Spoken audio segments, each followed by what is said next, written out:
fokus kepada makhraj saja.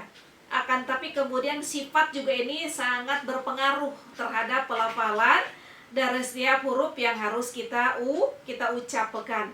Yang kemudian nanti serangkaian daripada kalimat-kalimat tersebut kemudian tidak hanya terbatas pada makhraj dan sifat, kemudian tajwidnya juga harus dipelajari. Walaupun betul mempelajari tajwid, mempelajari bagaimana betul-betul makhraj dan sifat huruf ini ya, tidak menjadi sebuah fardu ain gitu ya, artinya tidak merupakan kewajiban setiap individu sehingga betul-betul secara detail gitu ya kemudian kita paham itu ilmu tajwid. Memang betul secara fardu ain, secara kewajiban setiap individu itu adalah pelafalannya. Jadi ketika kita melafalkan huruf harus sesuai dengan marojnya, huruf harus sesuai dengan sifat hurufnya. Walaupun mungkin tetap nanti Allah maklumi sesuai daripada dialek gitu ya. Kenapa? Karena memang setiap negara, kemudian juga setiap wilayah itu memiliki dialek masing-masing di dalam melafalkan setiap huruf daripada Quran. Allah tentu la yukallifullahu nafsan illa wus'aha. Allah tidak akan membebani di luar daripada kemampuan. Misalnya gitu kan ya, saya sudah sampaikan ro, bagaimana tafkhimnya ro. Nah, orang Padang kadang-kadang membacanya ra lagi gitu ya. Ketika gitu ya sudah diikhtiarkan, diusahakan semaksimal mungkin, akan tetapi kemudian dialek itu tetap aja menguasai gitu ya, sehingga pembacaannya barangkali tidak tepat sebagaimana Rasulullah SAW melafalkan setiap hurufnya. Itu udah dua-dua di luar kemampuan, luar kuasa. Yang penting kita adalah tetap harus berusaha, berikhtiar, belajar sejauh mana kemungkinan kita mampu membaca setiap huruf itu tepat sesuai makhraj dan sifat hurufnya. Kenapa? Karena pelafalan ini adalah menjadi sebuah kewajiban bagi setiap individu. Walaupun secara teori gitu yang senantiasa saya bawakan kan gitu, ini mad apa, ini hukumnya apa, ini cara membacanya bagaimana, kemudian kenapa alasan dan sebagainya, ini kan secara teori. Memang secara teori kita tidak dihukumi secara wajib. Akan tetapi kita dihukumi adalah secara wajib untuk menuntut ilmunya. Nah, ini dalam rangka kita menuntut ilmu agar kemudian akhirnya pelafalan juga tepat kalau ilmunya juga kita dapat. Insya Allah. Mas kalian, yuk kita perhatikan yaitu ayat yang ke-32. A'udzu billahi minasyaitonir rajim. Bismillahirrahmanirrahim. Coba sama-sama ta'awudz dan basmalah. 1, 2, 3.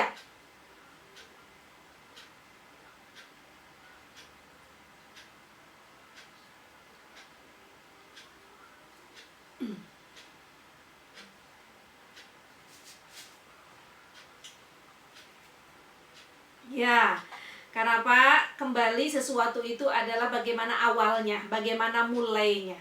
Jadi jangan kita abai terhadap kalimat ta'awudz ini dan basmalah, karena segala sesuatu itu tentu nanti di tengah serta ujung itu semuanya adalah kembali bagaimana awal. Kalau awal a'udzubillahi minasyaitonirrajim, bismillahirrahmanirrahim. Nah, bagaimana kemudian juga malaikat akan memperhatikan tengahnya, kemudian bagaimana kemudian Allah akhirnya memberikan hasil dari ujungnya, dari endingnya.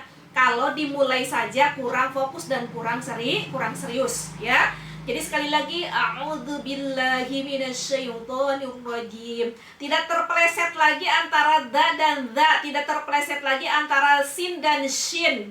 Shin dari tengah. Tidak terpeleset lagi antara huruf jim dan zim, jim dan zai, maksud saya jim dan zai. Terkadang mama-mama ini membaca kalimat jim ini masih ke zai. Jadi jimnya ini tidak mantap. Jadi bukan jim tapi kemudian zim atau zim, terpeleset sedikit. Maka a'udzubillahi minasyaitonirrajim. Bismillahirrahmanirrahim. Oke, sudah mantap ya semuanya. Saya percaya dan yakin ketika kita terus istiqomah di dalam belajar tahsin ini, insya Allah perubahan akan mengikuti. Walaupun mungkin tidak kita sadari gitu ya, tapi pasti insya Allah akan memberikan hasil. Kita ada perubahan di dalam membacanya. Nah, sebagaimana mama sekalian yang sudah setor untuk voice note yang lalu gitu ya, saya memang tidak share di grup siapa saja yang sudah setor gitu ya. Kenapa? Karena saya ingin aja ada nggak yang merasa tergugah, saya belum setor tapi kemudian lihat di grup sepi-sepi aja. Oh, jangan-jangan emang nggak pada setor ke Tete. Kamu tertipu, sudah banyak yang setor, kamu aja yang nggak setor. Alhamdulillah. Gitu ya. Jadi saya sengaja aja gitu ya dibuat sepi grupnya, seakan-akan oh jangan-jangan nggak pada setor ya. Salah, pada setor, cuman saya nggak share di grup. Biarin aja, saya cuman mau melihat sejauh mana lillahi ta'alanya mama-mama. Insya Allah. Alhamdulillah. Tuh. Ada yang ngomong langsung setor, iya silakan. Jadi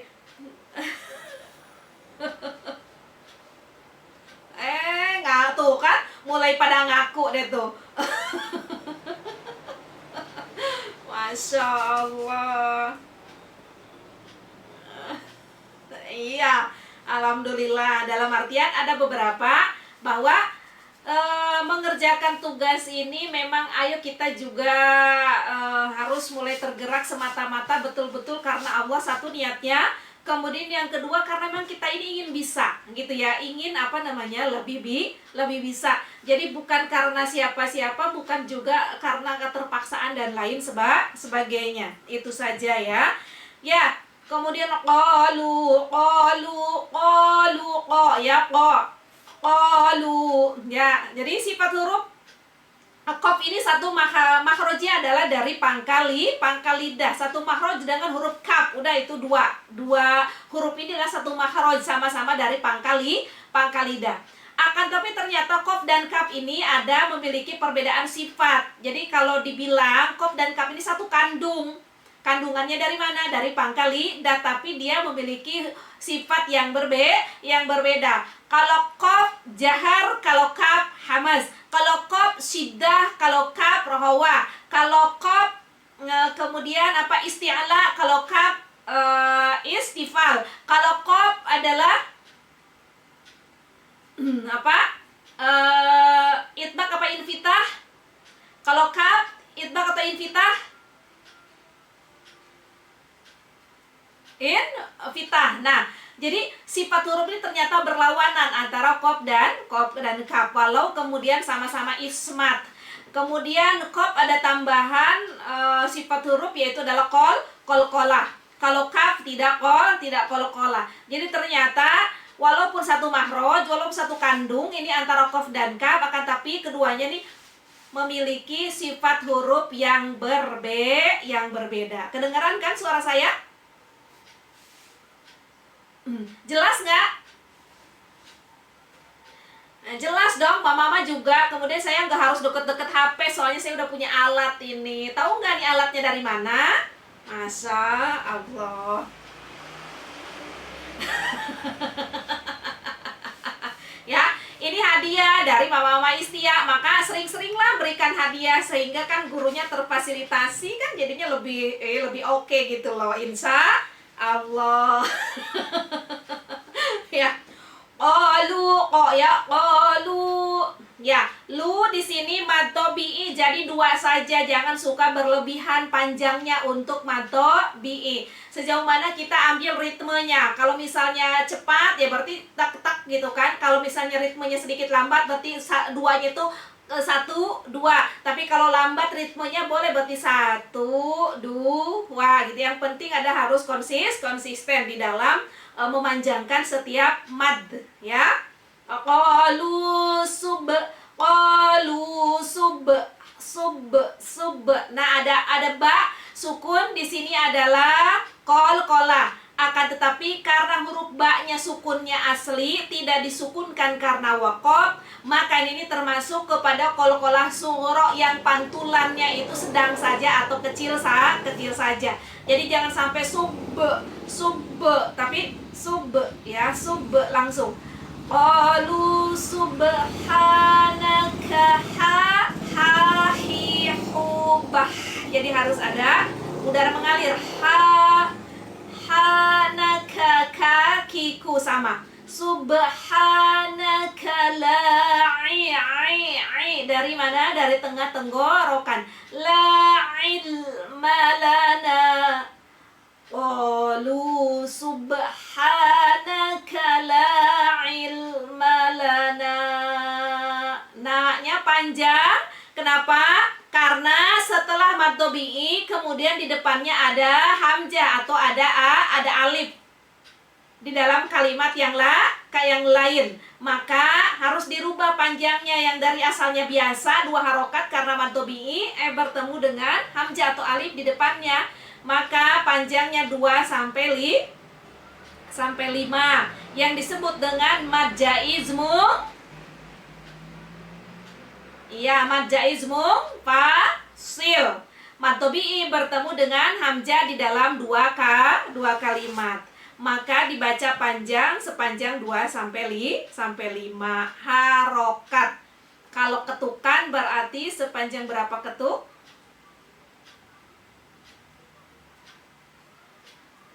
Oh iya, tuh Mama Yuni ngilang katanya ya. Kuotanya habis ya, memang begitulah.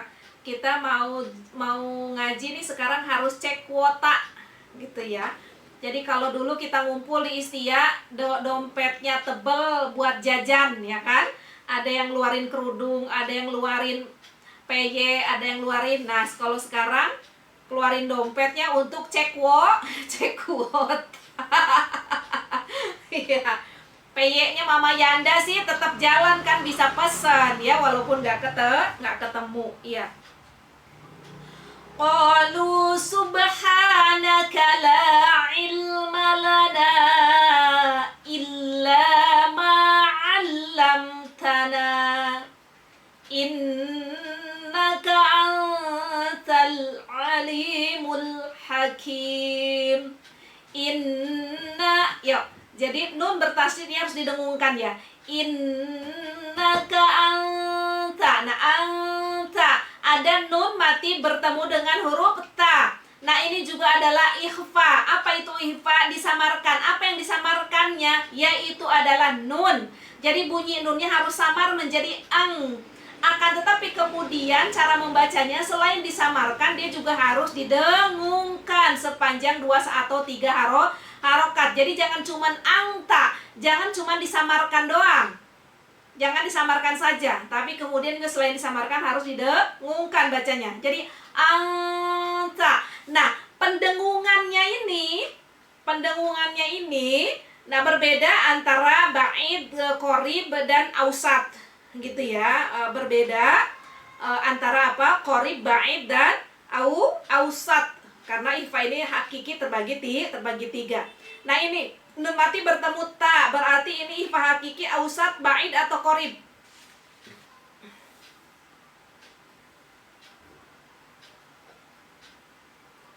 Nun bertemu dengan ta, qorib.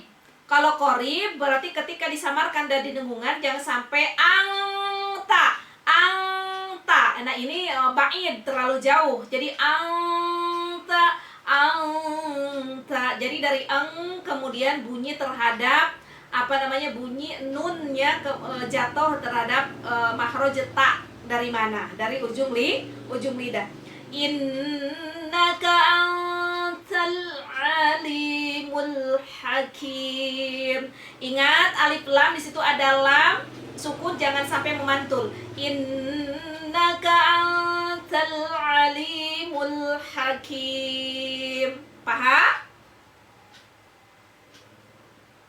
Yuk, sama-sama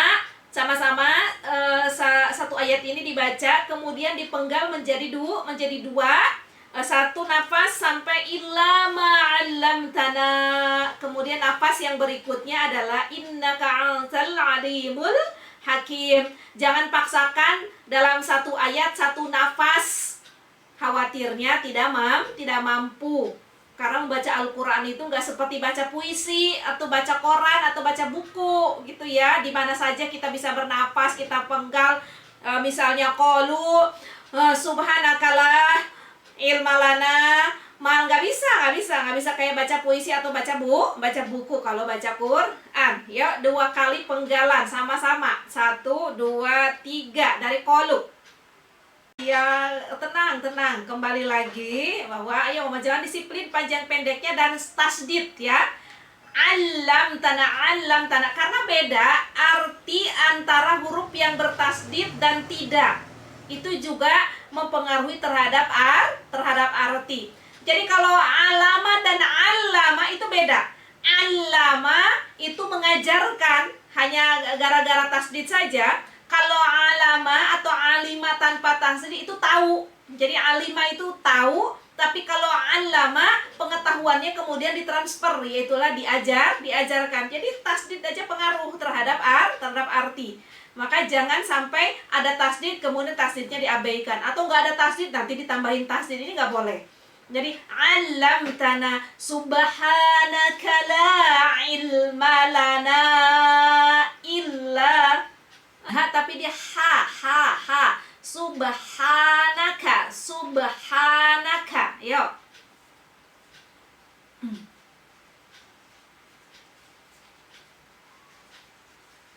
La-nya 2. La-nya 2. Panjangnya la ilma lana illa ma'allamtana. Coba ulang. Antal alimul hakim. Coba. Hanya jangan dipanjangin sama Amel. Subhanakala, jangan subhanakala. Kayaknya jangan dipanjangin. Ulang, harus disiplin, panjang pendek, makhrajul huruf, sifat huruf, kemudian tasdid atau tidak, semuanya harus disiplin. Kenapa? Karena memang sangat berpengaruh terhadap arti. Kemudian selain tentang pengaruh arti, yang kemudian kan kita harus membaca Al-Quran itu sesuai daripada huruf-huruf yang memang telah disampaikan oleh Allah Subhanahu wa Ta'ala. Ya, jazakillah khair Mama Amel. Alhamdulillah. Ya. Jadi untuk taslim sudah selesai. Kemudian tolong yang tugas yang lalu dikerjakan. Nah, tugas yang saat ini adalah ini pendek saja ya, 1 ayat dari qalu subhanaka la ilma lana illa ma 'allamtana innaka antal alimul hakim. Ya, diuraikan. Yuk, 1 lu tajwid, hukum tajwidnya apa? 2 sub. Ya, itu hukum tajwidnya apa? Uraikan juga dengan alasan dan cara membacanya. Hanaka la ilma lana i. Nah, itu 3 ya. Illa ma Allamta ada mim sukun bertemu ta. Allamta itu yang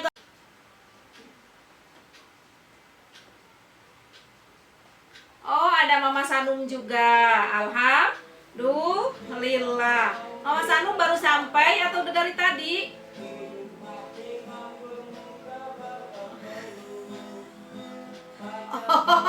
Oh, ada Caida juga. Jadi itu ada berapa orang ya? Jangan sampai nggak jaga jarak ya. Ada Caida, ada Mama Sanung, ada Mama Yanda, ada Mama Nadif ya. Ada Mama Amel. Kayaknya Mama Vito masak-masak ya. Bolehlah nanti saya kesana ya selesai. Mama Ai sepertinya lagi di jalan ya. Masya Allah.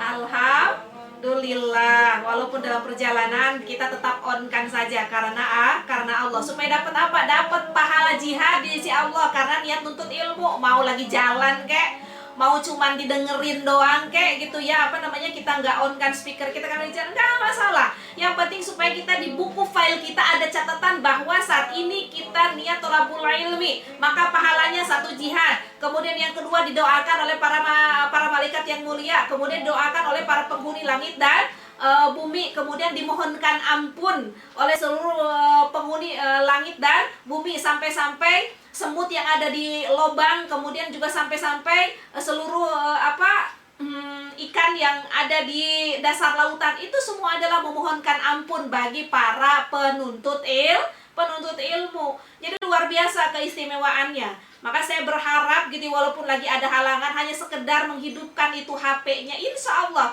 akan mendapatkan pula pahala dari Allah Subhanahu wa Ta'ala. Ya, terlebih-lebih kalau kemudian kita fokus dan serius, selain dapat pahala, kemudian insya Allah akan berikan hasil kalau kemudian kita serius dan fokus. Insya Allah itu untuk tasnya kita berangkat kepada tema kita saat ini tentang kuburan. Masya Allah. Insya Allah kuburan ini akan menjadi sebuah rumah transit kita, mengawali proses kehidupan selanjutnya, yaitu adalah kehidupan akhirat. Sebelum kita nanti menuju ke akhirat, kita akan dikumpulkan atau ditempatkan oleh Allah Subhanahu wa Ta'ala sebagai rumah persinggahan setelah dunia. Kan sesungguhnya dunia ini pun adalah rumah persinggahan bagi kita setelah kemudian kita dikeluarkan dari rahim-rahim ibu kita.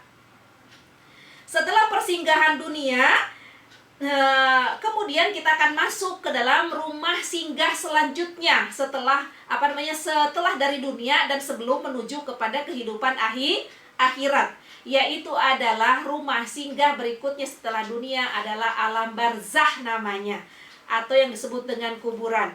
Tadi disampaikan di dalam surah At-Takatsur, Bismillahirrahmanirrahim. Alhaakumut takatsur hatta zurtumul maqabir. Jadi kuburan itu kalau di dalam bahasa Arab disebutnya dengan makbaroh. Makbaroh jamaknya adalah maqabir. Jadi kuburan itu dalam bahasa Arab apa? Makbaroh. Mim, qaf, ba, ro, ta marbutoh. Itu makbaroh. Kemudian di dalam surah At-Takatsur makobir ini adalah jamak, jadi kuburan-kuburan artinya. Berhati-hati kata Allah apa di dalam surah At-Takatsur, At-Takatsur ini bermegah-megahan, bermewah-mewahan, kemudian kita berlimpah kenikmatan. Kenapa? Karena memang setiap saat kan kita minta nikmat sama Allah. Nikmat yang satu, kemudian Allah tambahkan nikmat berikutnya, Allah tambahkan lagi nikmat berikutnya. Sampai kemudian akhirnya kita sibuk dengan nikmat-nikmat tersebut. Akan tetapi berhati-hati kata Allah, kenikmatan, kemegahan, kemewah-mewahan tersebut cenderung alha. Apa itu alha? Cenderungnya melalaikan. Cenderung apa? Kemegahan, kemewahan, serta keberlimpahan nikmat tersebut, kata Allah, cenderung melalaikan.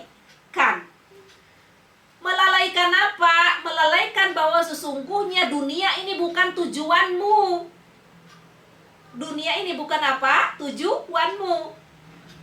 Akan tetapi bagi mereka yang telah diberikan begitu hebat nikmat, terkadang nikmat tersebut tanpa harus bersusah payah dan berusaha semaksimal mungkin, nikmat terus Allah tambahkan, menjadikan akhirnya dia lupa bahwa sesungguhnya dunia ini bukan tujuannya, tapi dunia ini adalah persinggahan dan dunia ini merupakan kendaraan untuk menuju tujuan akhir. Tujuan akhir ini apa? Yaitu adalah akhirat. Maka dari itu kita saat ini mengaji. Saat ini kemudian kita kumpul di ta'lim ini, agar apa yang kita senantiasa pintakan kepada Allah merupakan nikmat.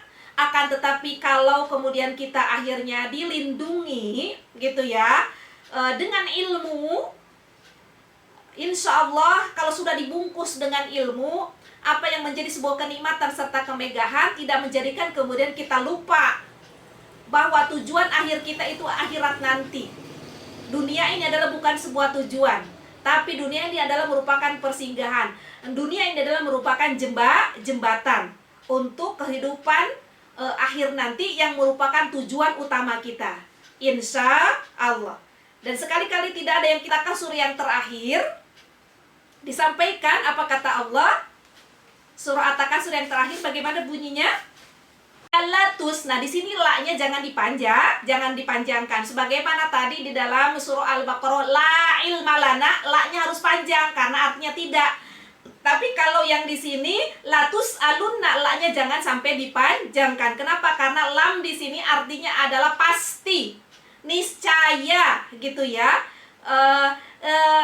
Summa latus'alunna yauma idzin 'anin na'im. Yauma id itu adalah hari nanti.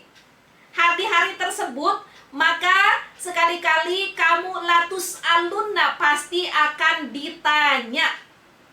Ditanya tentang apa? Anin na'im, tentang kenikmatan, kenikmatan mata, kenikmatan bernapas, kenikmatan bicara, kenikmatan menggenggam, kenikmatan berjalan, kenikmatan memandang, kenikmatan mendengar, kenikmatan merasakan, kenikmatan semuanya. Sampai-sampai kata Allah, kalau misalnya kamu akan hitung kenikmatan Allah itu la tuhsuha, kamu tidak akan mampu menghitung-hitungnya. Jangankan kemudian kenikmatan yang tidak kasat mata gitu ya, kenikmatan yang terlihat saja begitu luar biasa, kita tidak akan mampu menghitungnya. Kenikmatan tangan, kaki, mulut, semuanya latus alunna, pasti Allah akan tanyakan.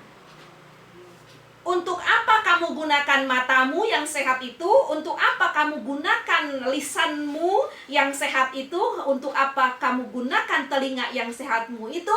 Untuk apa kamu gunakan seluruh jasadmu yang sehat itu?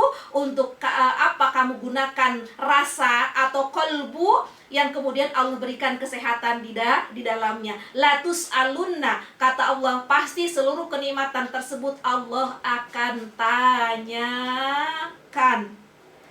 Maka harus diimbangi antara permintaan dan perbuatan. Kan kita senantiasa, ya Allah berikan kami nikmat sehat, nikmat kuat, nikmat panjang umur, nikmat dipertemukan dengan teman, nikmat dipertemukan dengan sahabat, nikmat berupa anak, nikmat berupa harta, nikmat berupa pasangan hidup, nikmat. Itu yang senantiasa kita pinta. Imbangi semuanya adalah dengan apa? Dengan syukur dan sabar kita. Setiap nikmat kemudian kita syukuri, setiap nikmat kemudian kita sabari. Ini harus diimbangi. Kenapa? Karena setiap nikmat yang kamu pinta, yang kemudian Allah anugerahkan, itu semuanya latus alunna, akan dipertanyakan. Nah, kemudian ketika kita masuk barzah, ketika kita masuk kubur, Masya Allah, setiap apa yang akan ditanyakan oleh Allah nanti di akhirat, gambarannya sudah diperlihatkan dan dipertontonkan di alam barzah. Karena antara pintu surga dan pintu neraka itu semuanya sudah ada dibuka oleh Allah Subhanahu wa taala di alam barzah. Jadi intinya adalah sudah ada pemberitahuannya, sesungguhnya apa yang akan kita pertanggungjawabkan nanti di akhirat itu sudah dipertontonkan dan diperlihatkan di alam barzah.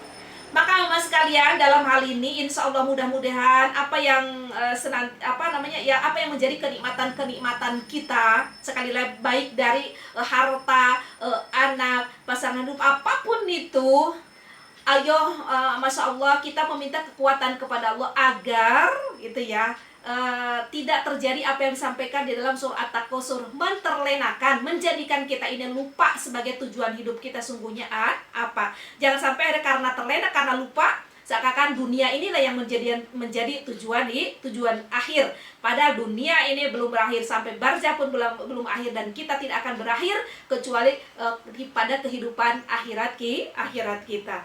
Masya Allah, Bapak sekalian, setelah kehidupan dunia kita akan diwafatkan oleh Allah Subhanahu wa taala. Apa itu wafat? Terpisahnya antara ruh dari jasad.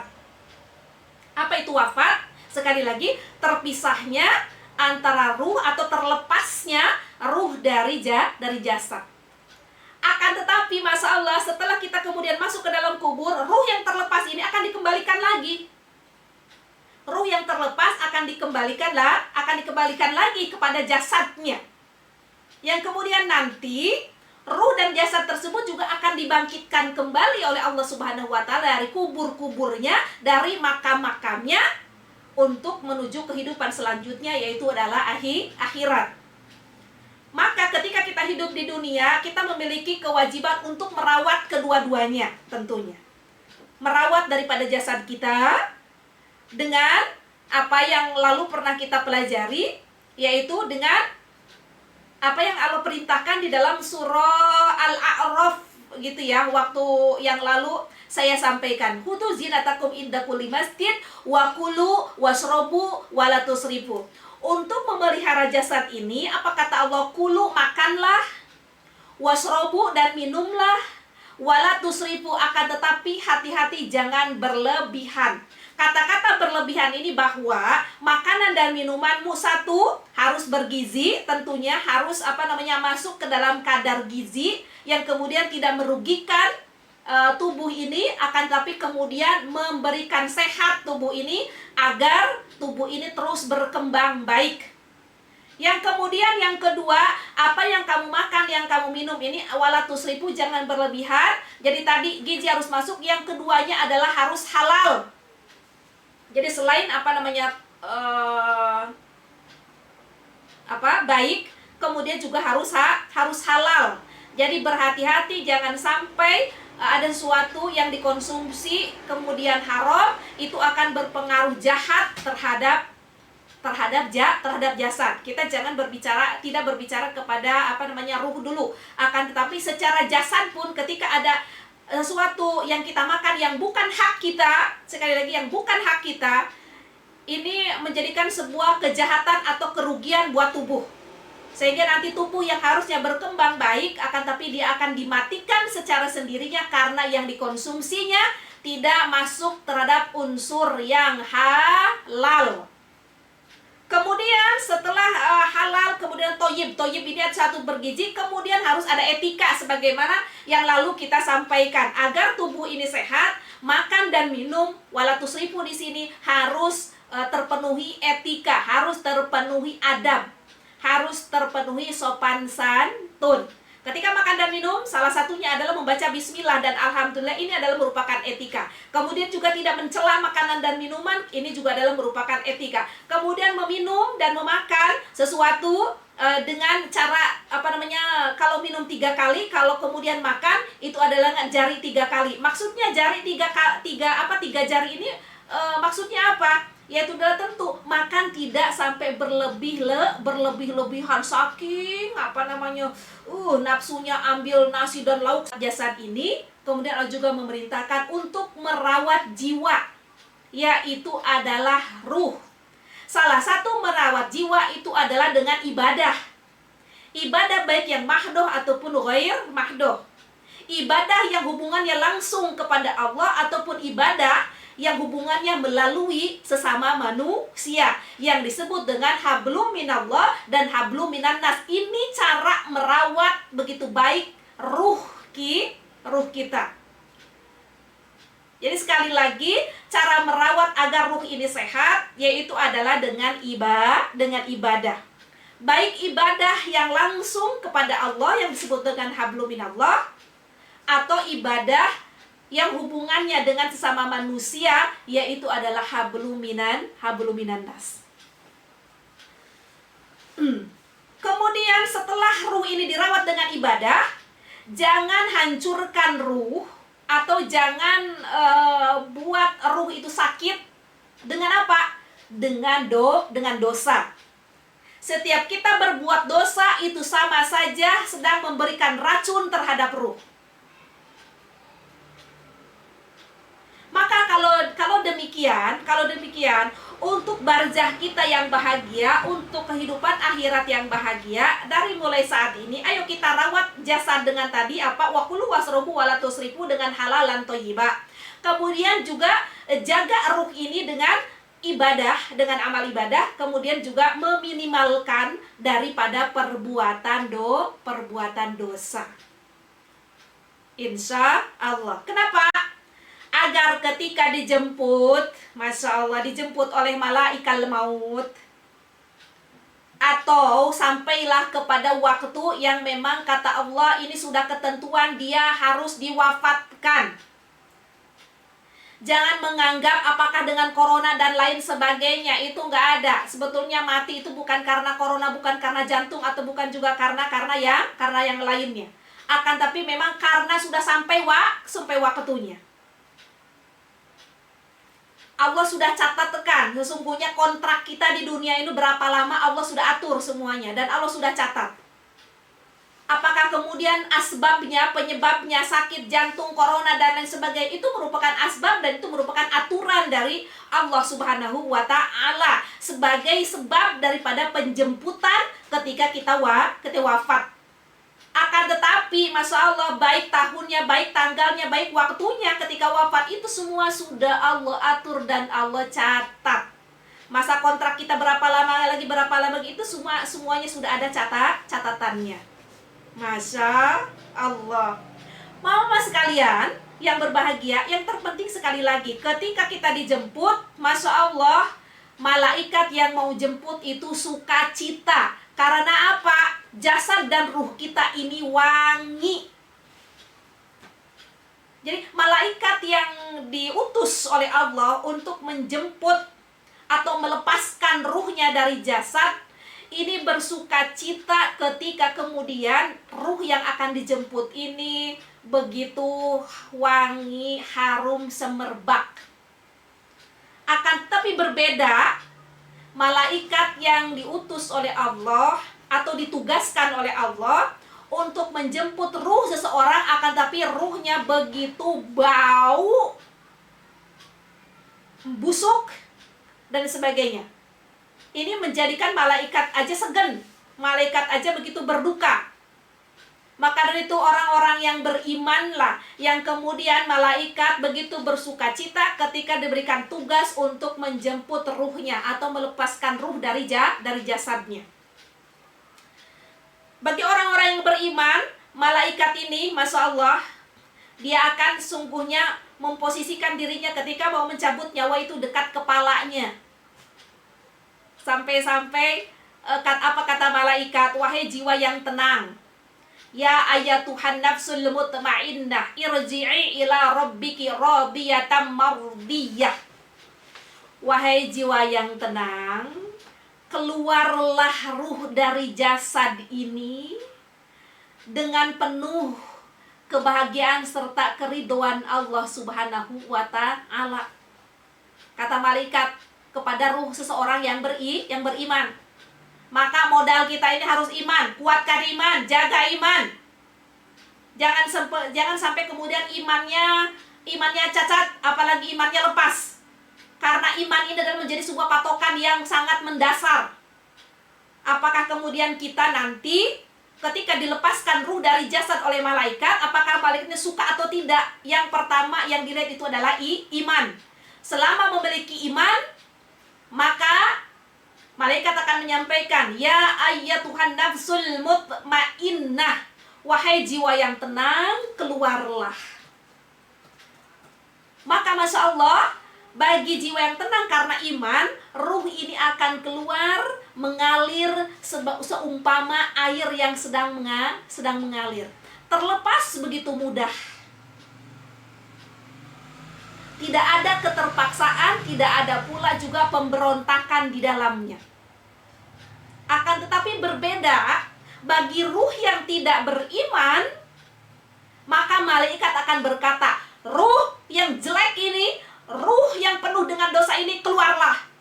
Jadi bukan lagi berkata, wahai ruh yang beriman, wahai ruh yang tenang, keluarlah dengan ridho Tuhanmu. Enggak begitu lagi. Bagi yang tidak beriman, apa kata malaikat? Wahai ruh, keluarlah. Kenapa? Karena memang malaikat juga murka. Ruhnya begitu bau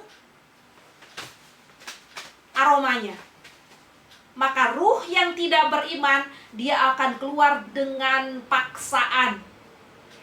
Karena terpaksa dan pemberontakan, maka Masya Allah, terasalah begitu menyakitkan. Tapi ruh yang keluar dari orang yang beriman tidak akan terasa menyakitkan. Yang ada adalah walaupun ada rasa-rasa sakit, karena memang kebahagiaan telah dipertontonkan, maka rasa sakit sedikit ataupun banyak dia akan lupa dengan itu.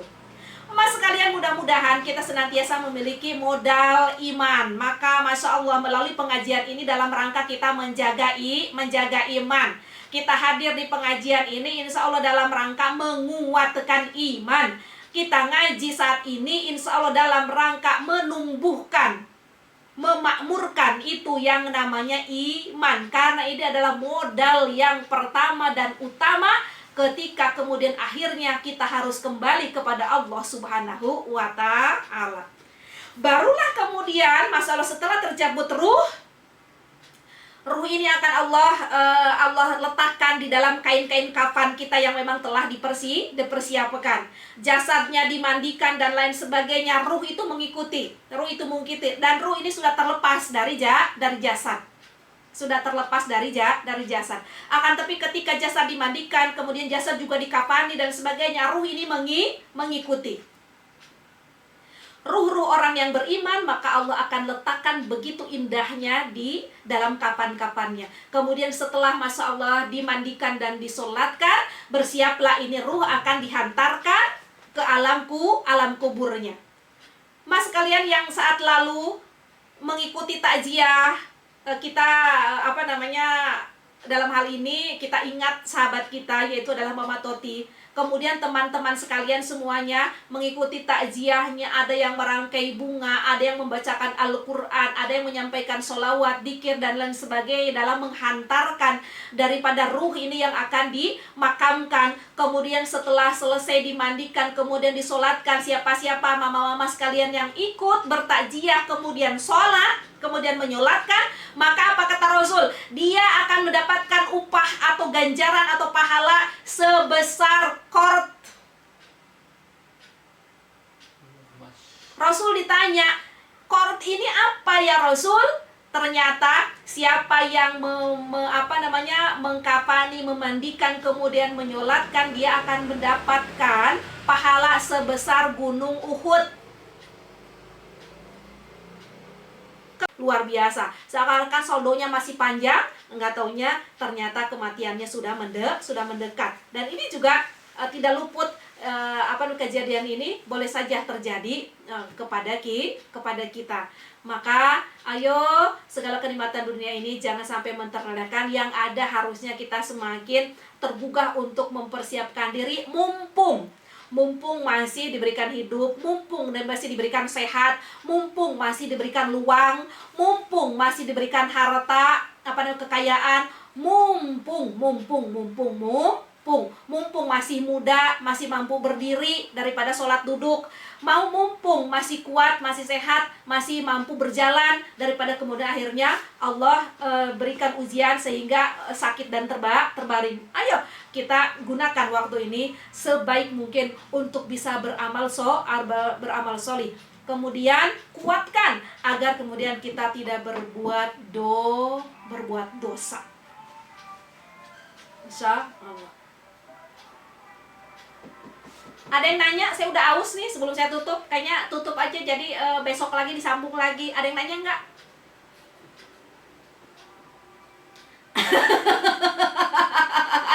Ketawa, tadi tegang ya soal kuburan. Aduh, takut banget.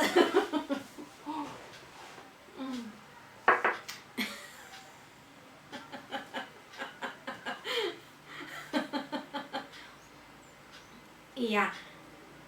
Ya, jadi siapa-siapa yang merasa seram dari bahasan tadi, berarti dia masih memiliki iman, berarti dia masih dicintai oleh Allah Subhanahu wa Ta'ala. Setidaknya mudah-mudahan dengan keseraman-keseraman ini akhirnya sholatnya makin khusyuk. Kemudian membesarkan anak semakin lillah. Kemudian mencintai serta setia kepada suami juga semakin lillah. Karena ya tadi kan, mau ngapain lagi, kita akan semuanya menghadap kematian. Ketika mati suami kita nggak nemenin, ketika mati anak kita juga nggak ngikut tuh. Kita kemarin pada nangis di atas kuburan, apa terus kita ngikut kuburan? Enggak. Ada gitu, mungkin saya tanya, Ma ada yang mau nemenin nggak sampai dalam? Kabur lari, enggak gitu teteh. Insya Allah. Jadi kita betul-betul sendiri, akan tapi insya Allah kita akan ditemani oleh amal solih kita. Itu yang akan menguatkan kita, yang akan menegarkan kita ketika akhirnya kita ditanya oleh malaikat. Dan mudah-mudahan setelah ditanya oleh malaikat, kemudian kita ditidurkan secara panjang oleh Allah Subhanahu wa Ta'ala. Tidaklah kemudian kita dibangunkan kecuali atas kenikmatan yang memang diperbuat oleh saudara-saudara kita yang masih hidup. Ada 3 yang tidak akan putus. Sekali lagi ya, anak yang solih. Nah, ini akan senantiasa membangunkan kita ketika kita ditidur panjangkan oleh Suri Alam Barzah. Anak solih yang mendoakan. Kemudian yang kedua adalah ilmu yang dimanfaatkan. Jadi kalau misalnya kita sekarang dapat ilmu nih, kita share, boleh. Ilmu yang bermanfaat. Nah, itulah akan menjadi amal jariah amal jariah. Yang ketiga adalah sodakoh jariah. Maka mama mau sodakoh jariah itu jangan menunggu dulu harta berkelimpahan. Karena itu tidak akan, sodako itu tidak akan terjadi akhirnya kalau hanya nunggu-nunggu, kalau sudah saatnya seperti tepat atau harta banyak dan sebagainya. Ingatlah, justru sodako inilah yang nanti insya Allah akan memperbanyak harta yang mungkin saat ini terbatas yang kita punya, gitu ya. Maka itu mama-mama bukan berarti saya ambil kesempatan dalam kesempatan. Jadi saat ini saya itu sungguhnya lagi mendirikan rumah tahfidz di Tasikmalaya. Maka dari itu jangan kita menunggu mungkin harus berjuta-juta. Misalnya mama punya 20.000, 50.000, boleh itu di sodakoh diwakafkan gitu ya, ke rumah tahfidz saya. Mudah-mudahan itu menjadi sodakoh jariah daripada mama-mama sekalian, yang insya Allah pahalanya akan mengalir secara terus-menerus. Kemudian tidaklah kita dibangunkan nanti di alam kubur kita, kecuali dibangunkan atas kenikmatan dari sodakoh jariah yang kita tanam saat ini ketika kita hidup, gitu ya. Alhamdulillah. Sudah, kita tutup dengan doa. Apa sayang? Iya Mama Fitri, kenapa?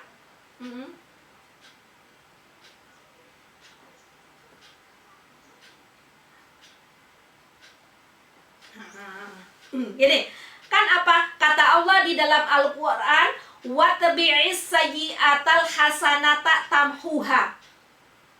Kalau kita merasa yang lalu sepertinya banyak cacatnya, banyak dosanya, apa kata Allah? Ikuti seluruh perbuatan jelekmu itu dengan perbuatan baik, karena perbuatan baik ini akan menghapus daripada segala dosa. Jadi saat ini kita sadar, kalau yang lalu-lalu ini banyak dosanya, banyak maksiatnya dan sebagainya.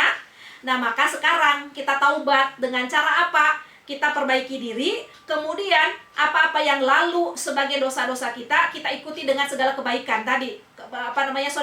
Sodako dengan kata, sodako dengan ilmu, sodako dengan tenaga, sodako dengan harta, sodako dengan kebaikan-kebaikan apapun. Dan itu semua akan menghapuskan dosa-dosa yang telah kita lakukan yang lalu, terlebih-lebih dosa yang dilakukan itu karena atas ketidaktahuan kita atau kebodohan kita. Jadi Mama Fitri atau Mama sekalian, ketika kita menyadari yang lalu penuh dengan dosa, maka cara menghapusnya adalah dengan satu penyadaran saat ini dengan taubatan nasuha, kemudian ikuti dengan amal-amal baik yang saat ini yang bisa kita lakukan. Begitu ya Mama Fitri. Tapi jangan terbalik sekarang begini, kita sekarang berbuat soleh, tapi kemudian diiringi juga dengan perbuatan dosa. Nah, perbuatan solih ini akan menghapus daripada dosa. Maka amal solih yang kita lakukan akhirnya gunanya cuma hanya untuk menghapus dosa. Maka ketika kita kembali, akhirnya apa? Saldonya udah selesai, udah nggak ada. Karena setiap perbuatan baik yang dia lakukan senantiasa digunakan untuk menghapus dosanya yang dia lakukan. Jadi antara kanan dan kiri ini imbang. Ini ngaji, tapi nanti ngomongin temennya.